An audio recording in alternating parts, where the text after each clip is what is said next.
ایک بات یاد رکھیے گا، اب تک میں نے بیان نہیں کی ہے، غور سے سن لیجیے گا. جس بیٹے نے، جس اولاد نے، اور بہت غور سے سن لینا، اور یہ سن لینا کہ پوری تقریر میں نے ایک نئی بات آپ کو بتائی ہے. یہ حدیث ہے اللہ کے رسول کی، یاد سے سن لیجئے. جس بیٹے نے، جس بیٹی نے دنیا میں اپنے باپ کو ستایا، اپنے ماں باپ کو رلایا، نوٹ کر لینا ایک بات کو، لکھ لینا ڈائری پر یا اپنے دماغ کے کھوپڑی کے اندر ہڈی پر چسپا کر لینا. اللہ کی قسم کھا کے کہتا ہوں، جس بیٹے نے یا بیٹی نے دنیا میں اپنے باپ کو ستایا، رلایا، اور اسی طریقے سے نہ معافی مانگی، نہ ان کے پاس گیا، نہ ان سے معافی تلافی کی ہے، وہ بیٹا اس دنیا میں اس وقت تک مر نہیں سکتا جب تک کہ دنیا میں اپنا انجام نہ دیکھ لے، جب تک دنیا میں اپنے باپ کو ستانے کی سزا اس دنیا میں نہ بھگت لے. اللہ کے نبی فرماتے ہیں یہ قبر بھی اس کو اپنے اندر قبول نہیں کرتی ہے، ملک الموت بھی اس کی روح قبض نہیں کرتا ہے. اپنے ماں باپ کو رلانے اور ستانے والا اس دنیا میں مرنے سے پہلے اپنے انجام کو ضرور دیکھ لے گا. اس کو کوئی نہ کوئی مصیبت ضرور پہنچے گی، بغیر مصیبت پائے ہوئے اور بغیر اپنے انجام کو بھگتے ہوئے وہ موت بھی اس کو نہیں آ سکتی ہے. یہ بات یاد رکھیے گا، غور سے سن لیجئے گا. اگر کسی نے دنیا میں اپنے ماں باپ کو رلایا ہے، ستایا ہے، تو جا کر آج فجر تک کا انتظار مت کیجئے گا، پتہ نہیں زندگی ملے نہ ملے. اس لیے آج ہی جا کر اپنے روٹھے ہوئے ماں باپ کو، یہ مت کہیے گا مولانا اگر غلطی اس کی ہو تو. حدیث کے الفاظ ہیں وَلَا تَعُقَّنَّ وَالِدَيْكَ وَإِنْ أَمَرَاكَ أَن تَخْرُجَ مِنْ أَهْلِكَ وَمَالِكَ. تم اپنے ماں باپ کی نافرمانی کبھی بھی اور کسی حالت میں بھی نہیں کر سکتے ہو، چاہے وہ تمہیں گھر سے نکال دیں یا تمہاری بیوی اور بچوں کو چھوڑ دینے کا حکم دیں. کہیں بیوی چھوڑ دو، بچے چھوڑ دو، اور کہیں نکل جاؤ میرے گھر سے نکل جاؤ، اور کہیں سارا مال جو تم نے کمایا ہے اسی گھر میں چھوڑ دو، تو اپنے مال کو بھی چھوڑنا پڑے گا، اس کا گھر بھی چھوڑنا پڑے گا. اللہ کے نبی فرماتے ہیں اگر یہ حکم دیں تو تمہیں عمل کرنا ہے، لیکن اس کے جواب میں اپنے باپ سے یہ نہیں کہنا ہے میں بیوی کیوں چھوڑوں، بچے کیوں چھوڑوں، ہم نے کمایا ہے اپنی کمائی کیوں چھوڑوں. یہ آپ نہیں کہہ سکتے ہو. باپ جو ظلم کر رہا ہے اس کا عذاب اس کو ملے گا، باپ جو ظلم کر رہا ہے اس کا عذاب اس کو ملے گا، لیکن آپ کو اس بات کی اجازت نہیں ہے کہ ماں باپ کو کچھ کہو. اب سوچ لو اس کے بعد اب رہ کیا گیا ہے، اس کے بعد اب رہ کیا گیا ہے. دنیا میں کوئی اس وقت تک مر ہی نہیں سکتا اگر اس نے اپنے ماں باپ کو ستایا ہے اور برائیاں کی ہیں. موت آ سکتی ہے، اس کا عذاب قبر میں مل سکتا ہے، جہنم میں مل سکتا ہے، لیکن ماں باپ کو ستایا ہے، رلایا ہے تو اس دنیا میں اس کے عذاب کو وہ بھگتے گا. پہلے اس کے انجام کو بھگتے گا اور اس کا گناہ باقی رہے گا. جہنم میں تو اس کا عذاب پھر ملنا ہی ملنا ہے، لیکن دنیا میں اپنے ماں باپ کو رلانے اور ستانے کا عذاب وہ دیکھے گا اور اپنے انجام کو پہنچے گا. اپنی اولاد کو بھی جہنم کی آگ سے بچاؤ. جنگ جلولہ میں 4000 بکریاں ملی. صحابہ نے سوچا اتنی بکریاں لے کر مدینہ کیسے جائیں گے، ان کو بیچ دو اور پیسہ بیت المال میں جمع کر دیا جائے گا. حضرت عمر فاروق کے بیٹے نے کہا ٹھیک ہے، جب بکریاں بیچنا ہی ہے تو مجھے بیچ دو. لوگوں نے کہا ٹھیک ہے قیمت لگاؤ، اور سودا ہو گیا. حضرت عمر فاروق کے بیٹے عبد الرحمن کو وہ بکریاں 40,000 درہم میں دے دی گئیں. کتنے میں؟ 40,000 درہم میں. حضرت عمر فاروق کے بیٹے نے 40,000 درہم میں بکریاں لے لیں. فرمایا گھر چلو، ہم 40,000 درہم تمہیں دے دیں گے. ایک نوکر متعین کیا اور فرمایا ان بکریوں کو لے کر تم مدینے آ جاؤ، تمہاری جو محنت مزدوری ہوگی وہ تمہیں مل جائے گی. بکریاں آنے میں 8 دن لگیں گے. 8 دن ان کو بھی پہنچنے میں لگے. جب یہ اپنے علاقے میں پہنچے، یہ 2-3 دن میں پہنچ گئے. بکریاں 8 دن کے بعد آئیں. حضرت عمر فاروق کے سامنے جب مال رکھا گیا تو 40,000 درہم بھی رکھے گئے. حضرت عمر نے پوچھا یہ 40,000 درہم بھی کیا میدان جنگ میں کافروں سے لوٹے ہیں تم نے؟ جواب ملا نہیں. ہمیں بکریاں ملی تھی 4000 بکریوں کو لانا یہاں دشوار تھا، مشکل تھا، اس لیے ان بکریوں کو میں نے وہی بیچ دیا، وہ 40,000 درہم میں بکی۔ کہا 4000 بکریاں 40,000 درہم میں؟ بس بچے تھے چھوٹے چھوٹے؟ کہا نہیں، پوری بکریاں تھیں۔ کہا کس نے خریدی؟ فرمایا آپ کے بیٹے عبد الرحمن نے۔ فرمایا 40,000 درہم میں یہ بکریاں نہیں ہو سکتی ہیں، لوگو تم نے میرے بیٹے کو 40,000 میں یہ بکریاں اس لیے بیچی ہیں کیونکہ وہ میرا بیٹا تھا، امیر المومنین کا بیٹا تھا، اس کے ساتھ رعایت برتی گئی ہے، اس کے ساتھ خاص توجہ دی گئی ہے، امیر المومنین کا بیٹا ہے اس لیے دے دو۔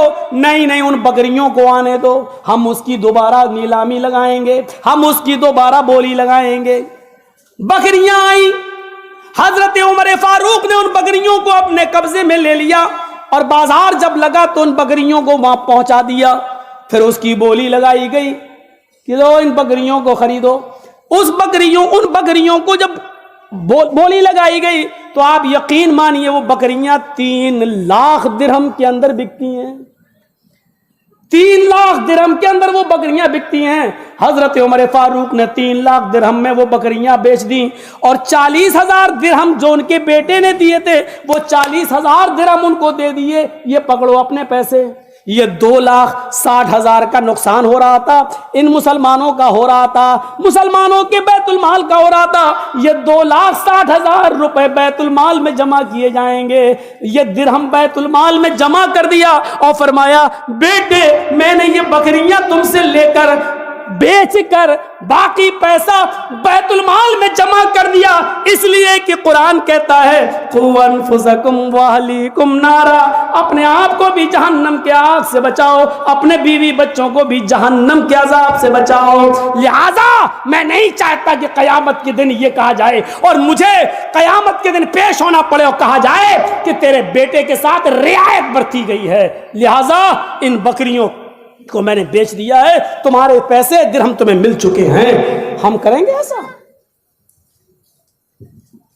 یہاں تو چوری کا موبائل تک ہم خرید لیتے ہیں، اور ماشاءاللہ یہ علاقہ تو بہت فیمس ہے۔ ایک بار کلیہ چک گئے تو ایک آدمی ہم ہی کو ٹوپی پہنانے لگا، مولانا 50,000 کا موبائل ہے، ہم آپ کو صرف 10,000 میں دے دیں گے۔ ہم نے کہا بھیا کہیں سم میں ڈالا، کہیں پتہ چلا پولیس پہنچ گئی یوپی تو ہماری تو حالت خراب ہو جائے گی۔ تو لوگ ہیں ایسے، تصور کرو کہ یہاں دیکھیے رعایت کس کے ساتھ برتی جا رہی ہے۔ ملک شام سنا ہوگا، سیریا جس کو آج سیریا بولا جاتا ہے، یا مصر، دونوں جگہوں میں سے کسی ایک جگہ کا واقعہ ہے۔ حضرت عمر فاروق کے بیٹے نے دھوکے سے نبیذ پی لی۔ نبیذ جانتے ہو، کھجور کا پانی تھا لیکن اس میں نشہ آ چکا تھا، ان کو پتہ نہیں تھا، وہ سمجھے کھجور کا پانی ہو، پی لیا، جبکہ دھوکہ معاف، لیکن پی لیا، اچھا لگا تو اور پی لیا تو نشہ آ گیا۔ نشہ آیا تو پتہ چلا کہ عمر فاروق کے بیٹے نے نبیذ پی لی، نشے والی کھجور، سڑی ہوئی کھجور کا جو عرق تھا وہ پی لیا اور اس سے نشہ آ گیا۔ عمر ابن عاص وہاں کے گورنر تھے، عمر ابن عاص نے عمر فاروق کے بیٹے کو بلایا اور پوچھا کیا ایسا ہوا؟ فرمایا ہاں، کھڑے ہو جاؤ، اور 40 کوڑے حضرت عمر فاروق کے بیٹے کو لگائے گئے۔ دھیرے دھیرے یہ خبر عمر فاروق کو پتہ چل گئی مدینے میں کہ آپ کے بیٹے نے نبیذ پی لی تھی جس میں نشہ آ گیا تھا، لیکن مصر کے گورنر نے ان کو سزا دے دی اور 40 کوڑے لگا دیے۔ حضرت عمر فاروق نے کہا اچھا، ایک گھوڑا بھیجا امیر المومنین کے نام، مصر کے گورنر کے نام لیٹر لکھا۔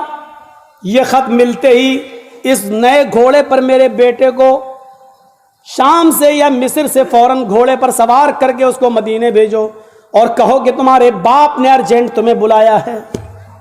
خط ملتے ہی عمر ابن عاص نے حکم کی تعمیل کی، بیٹے کو لیٹر دیا، یہ تمہارے باپ کا لیٹر ہے۔ لیٹر پڑھا، بیٹے نے سوچا کوئی ایمرجنسی معاملہ ہوگا، نئے گھوڑے پر بیٹھا، دوڑتا ہوا چلا آیا۔ بیٹا گھر گھس رہا تھا، حضرت عمر نے کہا کدھر جا رہے ہو؟ کہا گھر میں۔ کہا رک جاؤ، اپنی ماں سے بعد میں ملنا، پہلے یہاں کھڑے ہو جاؤ۔ کہا کیوں؟ سنا ہے کہ تم نے مصر میں نشہ کر لیا تھا۔ جواب دیا ہاں کر تو لیا تھا، نشہ تو آیا تھا، لیکن اس کی سزا تو مجھے مل چکی ہے ملک شام میں یا مصر میں، 40 کوڑے میں کھا چکا ہوں۔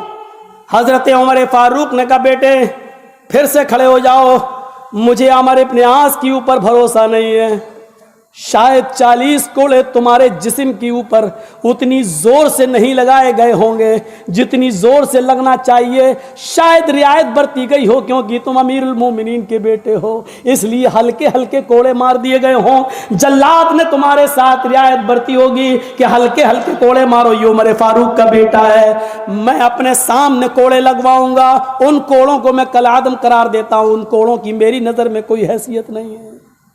دوبارہ کھڑا کر دیا، بیٹا ماں سے ملنا چاہتا ہے، لیکن حضرت عمر فاروق کہہ رہے پہلے سزا بھگتو بعد میں اندر جاؤ، اور دوبارہ کھڑا کرنے کے بعد 4 جلاد کو کھڑا کیا، کہا پہلے آدمی تم ہو، 40 کوڑے لگنا ہے لیکن تم 10 مارو گے، 10 کے بعد تمہارے ہاتھ میں وہ طاقت نہیں رہے گی، ہاتھ میں کمزوری آ جائے گی، ہٹ جاؤ، پھر دوسرا جلاد مارے گا، پھر دوسرا ہٹے، پھر تیسرا ہٹے، پھر چوتھا، 10 کوڑے 4 جلادوں کو سپرد کر دیے، اور 10 کوڑے 4 جلادوں نے 40 کوڑے مارے، لہو لوہان ہو گیا۔ حضرت عمر فاروق کا بیٹا خون گرنے لگا، فرمایا یہ سزا ہے تمہاری، اگر عمر ابن عاص نے صحیح کوڑے لگائے ہوتے تو تمہارے جسم کی چمڑی ادھڑ گئی ہوتی اور جسم سے خون بہ رہا ہوتا، لیکن تمہاری پیٹھ سے خون کا نہ بہنا، چمڑی اپنی جگہ پر رہنا، اس بات کی دلیل ہے کہ تمہارے ساتھ رعایت برتی گئی ہے، تمہارے ساتھ صحیح انصاف نہیں ہوا ہے، عمر فاروق کے بیٹے ہو اس لیے تمہارے ساتھ آسانی کی گئی ہے، سہولت برتی گئی ہے۔ دوبارہ اپنے بیٹے پر کوڑے لگائے۔ کیا ہم اپنے بیٹے کو اس کی بے ایمانی پر، اس کی شرارت پر، اس کے غلط قدم پر کیا ہم پوری سزا دیتے ہیں؟ کیا ہم اپنی اولاد کو جہنم کی آگ سے بچا رہے ہیں؟ ایک مرتبہ غلام کو آواز دے رہے تھے، اپنے خادم کو، حضرت عمر فاروق، اور کہہ رہے تھے فلاں کا نام لے کر اسلم، اس کو آنے میں تھوڑی سی دیر لگ گئی، وہ آیا جب تو ایک تھپڑ اس کے گال پر دیا حضرت عمر فاروق۔ اس نے کہا امیر المومنین، دیکھیے اپنے آپ کو کیسے بچاتے ہیں جہنم کی آگ سے، امیر المومنین آپ نے مجھے جو تھپڑ مارا ہے آپ تھوڑا غور کر لیجئے کہ آپ نے یہ تھپڑ مجھے صحیح مارا ہے یا غلط مارا ہے۔ آج آپ زبان کھول کے دیکھ لو، زبان کھولے آپ ہی اندر، دیکھ رہے تھے آپ بہار میں ابھی تک کچھ نہیں ہو رہا تھا، اور جیسے ہی پلٹی ماری سرکار بدلی تو آج کتنے چھاپے پڑ رہے ہیں، کچھ بول کے دیکھ لو آپ۔ حضرت عمر فاروق نے اپنے غلام کو تھپڑ مار تو دیا، کہا امیر المومنین آپ کا میں غلام ہوں، آپ نے تھپڑ مارا، میں آپ کو کچھ نہیں کہہ سکتا ہوں، لیکن تھوڑا غور کر لیجیے اپنے معاملے میں کہ آپ نے جائز مارا کہ ناجائز مارا ہے۔ کہا میں نے آواز دی، تم نے سنا کیوں نہیں؟ کتنی بار میں نے آواز دی؟ کہا امیر المومنین آپ کو یہ پوچھنا چاہیے تھا کہ میری آواز تمہارے کانوں تک آئی یا نہیں آئی، آئی تو تم کیوں نہیں آئے؟ آپ نے کچھ نہیں پوچھا اور ایک تھپڑ مار دیا۔ اچھا بتاؤ سنے تھے؟ ہاں، پھر کیوں نہیں آئے؟ کہا امیر المومنین جس وقت آپ آواز دے رہے تھے اس وقت میں پیشاب کر رہا تھا، میں پیشاب کرنے کے لیے بیٹھا تھا، استنجا کرتے ہوئے ہمیں دیر ہو گئی تھوڑی سی، اور جب تک آپ کے پاس پہنچا اور آپ کے سامنے آیا تو آپ نے مجھے تھپڑ مار دیا۔ میں پیشاب کی حالت میں کیسے آواز دیتا، میں کیسے بتاتا کہ میں آ رہا ہوں، میں پیشاب کر رہا ہوں، استنجا کر رہا ہوں؟ حضرت عمر فاروق کی آنکھوں میں آنسو آ گئے اور فرمایا اسی وقت تم اپنا انتقام مجھ سے لو، اسی وقت تم اپنا بدلہ مجھ سے لو، جتنی زور سے میں نے تھپڑ تمہارے مارا ہے اتنی زور سے تم میرے تھپڑ مارو۔ کہا امیر المومنین یہ کیسے ہو سکتا ہے؟ آپ میرے مالک ہیں، آپ کو اپنی غلطی کا احساس ہو گیا ہے، میرے لیے کافی ہے، بس جائیے، میں نے آپ کو معاف کیا۔ حضرت عمر کہتے نہیں، اس دنیا میں تم مجھے اس لیے معاف کر رہے ہو کیونکہ میں تمہارا مالک ہوں اور تم میرے غلام، تم میرے خادم ہو، اس لیے مالک سے انتقام نہیں لینا چاہتے ہو۔ لوگ کیا کہیں گے؟ نہیں، تمہیں اسی دنیا میں مجھ سے بدلہ لینا ہے، کل قیامت کے دن میں تمہیں بدلہ نہیں دے سکتا۔ اگر میرے پاس نیکیاں نہیں ہوئی تو تمہارا گناہ میرے سر پہ لادا جائے گا، اس لیے تمہیں اسی دنیا کے اندر بدلہ لینا ہوگا۔ اور پھر زمانے نے دیکھا، حضرت عمر نے اس کو مجبور کر دیا، اور حضرت عمر فاروق کے غلام نے حضرت عمر فاروق کے چہرے پر تھپڑ مارا، اور ایسا کرنے کے لیے حضرت عمر نے اس کو مجبور کیا، لو تمہیں اسی وقت بدلہ لینا ہوگا۔ وہ عمر جس کی حکومت 22 لاکھ مربع میل پر تھی، وہ عمر جس سے پورا علاقہ کانپتا تھا اور تھر تھراتا تھا، وہ عمر ایک معمولی غلام کے ہاتھوں تھپڑ کھا رہا ہے۔ ذرا تصور کیجئے، قو انفسکم، پہلے اپنے آپ کو جہنم کی آگ سے بچاؤ، اس طریقے سے اپنے آپ کو بچایا کرتے تھے۔ حضرت عثمان غنی کے سامنے جہنم کے عذاب کا ذکر ہوتا نہیں روتے، لیکن جب قبر کے عذاب کا ذکر ہوتا تو ان کی آنکھوں میں آنسو آ جاتے، روتے۔ لوگوں نے پوچھا کہ جہنم کا عذاب جب بیان کیا جاتا تب تو روتے نہیں ہو، اور قبر کا عذاب بیان کیا جاتا تو روتے ہو، جبکہ جہنم کا عذاب قبر کے عذاب سے زیادہ خطرناک ہے۔ تو اس پر عثمان غنی یہ جواب دیتے ہیں، میں قبر کے عذاب کو سن کر اس لیے روتا ہوں، ان القبر اول منزل من منازل الاخرہ، قبر آخرت کی منزلوں میں سے فرسٹ منزل ہے، پہلی منزل ہے۔ جو قبر کے عذاب سے بچ گیا اور جو قبر کے مرحلے سے نکل گیا، جو قبر کے سوال و جواب سے کامیاب ہو کر نکل گیا، وہ تمام مرحلوں میں اور تمام منزلوں میں کامیاب ہو جائے گا، اور جو قبر کی منزل میں پھنس گیا وہ آخرت کی تمام منزلوں میں پھنستا چلا جائے گا۔ اس لیے میں عذاب قبر کا ذکر سنتا ہوں تو روتا ہوں۔ اپنے آپ کو اس طریقے سے جہنم کے عذاب سے بچایا جاتا تھا۔ آئیے اپنے بیوی اور بچوں کو بھی جہنم کے عذاب سے بچاؤ۔ اپنے آپ کو بچایا، اب بیوی اور بچوں کو کیسے بچایا جائے، یہ ہر آدمی فکر کرے۔ صرف ایک آیت ہی میں نے اٹھائی ہے، یا ایھا الذین آمنوا قوا انفسکم واہلیکم نارا، اسی پر سن لیجئے بس۔ اپنے آپ کو بچانے کی مثالیں دے دیں، ابو بکر نے کیسے بچایا، عمر فاروق نے کیسے بچایا، عثمان غنی نے کیسے بچایا۔ اب اپنے بیوی کو، اور پھر ایک دو مثال بچوں کی، اپنے بچوں کو کیسے بچایا جائے۔ اپنی بیوی کو، حضرت عمر فاروق کو ایک جنگ میں بہت سا مال ملا تھا، اس میں ایک بہت خوبصورت قسم کا دوپٹہ بھی ہاتھ میں آیا مال، اور جب وہ مال تقسیم ہوا صحابہ میں، جو لوگ جنگ میں گئے تھے ان میں تقسیم ہوا، اس ڈیوائڈ ہوا، تو وہ خوبصورت دوپٹہ حضرت ابو موسیٰ اشعری کے ہاتھ میں آ گیا، ابو موسیٰ اشعری کو مل گیا۔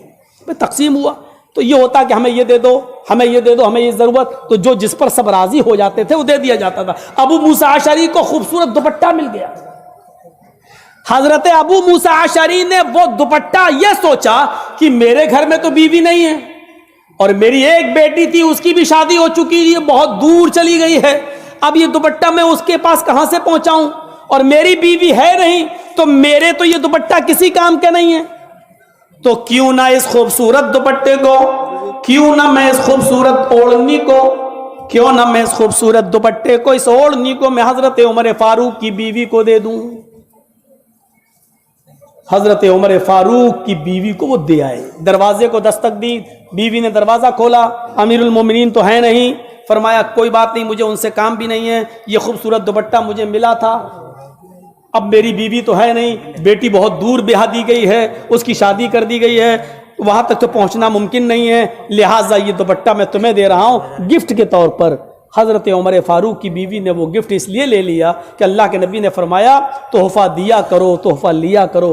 اگر تم تحفہ دو گے تو اس سے محبت بڑھے گی، کوئی تحفہ دے اور تم نے قبول کر لیا تو اس سے بھی محبت بڑھے گی، کیونکہ دلوں سے کدورت ختم ہوگی۔ انہوں نے دیا، انہوں نے لے لیا، لیکن چونکہ امیر المومنین کی بیوی تھی اس لیے ان کو سوچنا چاہیے تھا کہ مجھے لینا ہے یا نہیں لینا ہے، کیونکہ میں معمولی عورت نہیں ہوں، میں اس دیش کے وزیر اعظم، پرائم منسٹر حضرت عمر فاروق کی بیوی ہوں، ان کی عزت پر کوئی آنچ تو نہیں آئے گی۔ لے لیا۔ ایک دن حضرت عمر فاروق جب دورہ کر کے شہروں کا معائنہ کر کے، گلیوں کا معائنہ کر کے جب اپنے گھر میں آئے تو بیوی نے یہ سوچا کہ چلو آج تو میرے شوہر گھر میں آ رہے ہیں تو اچھے کپڑے پہن کر میں تیار رہوں، اور وہ دوپٹہ جو ان کو بڑا خوبصورت دوپٹہ تھا، جو ایرانی دوپٹہ تھا، اس خوبصورت دوپٹے کو انہوں نے اپنے اوپر ڈال لیا صرف اس لیے کہ میرے شوہر مجھے دیکھ کر آج خوش ہو جائیں۔ آج کل ہماری عورتیں تو شادیوں میں جاتی ہیں تب کپڑے پہنتی ہیں، گھروں میں وہ کیسے رہتی ہیں، اچانک اگر پتی گھس جائے باہر سے آ کے تو چڑیل بنی رہتی ہے گھروں میں۔ پھر غصہ آتا آدمی کو، کم بخت میں تو اتنے دنوں کے بعد آیا ہوں، یہ چڑیل بنی بیٹھی ہے، اب کیا کرے گا وہ؟ غصے میں کہے گا طلاق طلاق طلاق۔ اس کی ذمہ دار بہت حد تک عورتیں بھی ہیں، جو میک اپ، جو خوبصورتی اور جو بناؤ سنگار گھر میں عورتوں کے لیے جائز تھا وہ کر نہیں رہی ہیں، اور باہر دیکھو کیسے بن کے جاتی ہیں کہ شرم سے سر جھک جائیں مردوں کے۔ عورتیں وہ کپڑے پہن کیسے لیتی ہیں جن کپڑوں کو مرد دیکھنا بھی گوارا نہیں، کیسے کپڑے جن کی شرم سے سر جھک جائیں، آج ان کپڑوں کو لڑکیاں پہن لیتی ہیں، کیسی بے عزتی۔ ضمیر دیکھو، ضمیر، دل۔ حضرت عمر فاروق نے جب دروازے کو دستک دی، خوشی خوشی ان کی بیوی نے دروازہ کھولا، حضرت عمر فاروق نے اپنی بیوی کے کپڑے نہیں دیکھے، سیدھے ان کی نظر اپنی بیوی کی اوڑھنی کے اوپر پہنچی، بڑی خوبصورت اوڑھنی۔